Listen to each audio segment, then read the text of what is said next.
যারা মুখে গণতন্ত্রের কথা বলেন আবার নির্বাচন থেকে দূরে সরে থাকেন। নির্বাচন ছাড়া অন্য কোনোভাবে জনপ্রতিনিধি নির্ধারণ করার সুযোগ নেই। পাগলে কিনা বলে, ছাগলে কিনা খায়। এই সরকার নির্বাচিত সরকার, জনগণের ভোটেই নির্বাচিত সরকার। যে গণতান্ত্রিক পদ্ধতিতে জনগণের প্রতিনিধি নির্বাচিত করতে হলে তাকে নির্বাচনের মাধ্যমেই যেতে হবে। নির্বাচন ছাড়া অন্য কোনোভাবে জনপ্রতিনিধি নির্ধারণ করার সুযোগ নেই।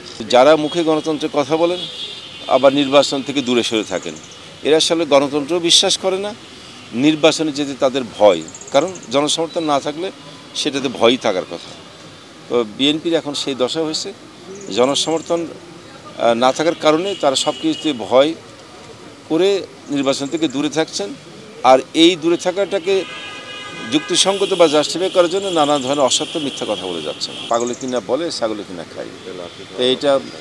এইটা মানুষ যখন একেবারে হতাশার সাগরে নিমজ্জিত থাকে তখন নানান ধরনের প্রলাপ বকতে থাকে।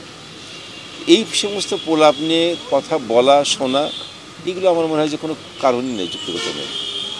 এই সরকার নির্বাচিত সরকার, জনগণের ভোটেই নির্বাচিত সরকার।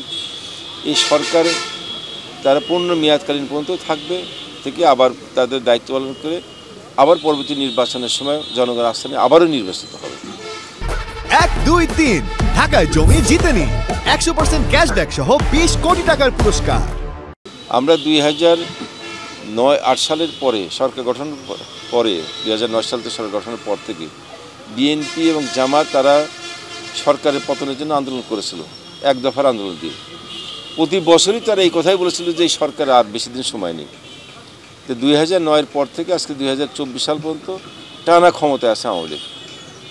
এখনও জনগণ এই ধরনের কথা যদি শোনে তো তাদেরকে কি বলবে? যারা এই যে সরকারের সময় নেই, সরকারের অস্তিত্ব নেই, সরকারকে জনগণ উৎখাত করে দেবে এই এক বছরের মধ্যে, এই সময়, এই ধরনের কথা যারা গত 10-15 বছর ধরে বলছে, ঈদের কথা শুনে এখন আর জনগণও হাস্য কী বলে যে জনগণও মনে করে যে এটা আসলে তামাশা ছাড়া কিছুই না। এগুলো হতাশার নিমজ্জিত হয়ে এই ধরনের পাগলের প্রলাপ। নির্বাচন হবে, নির্বাচনে এখানে জনগণ অংশ নেবে।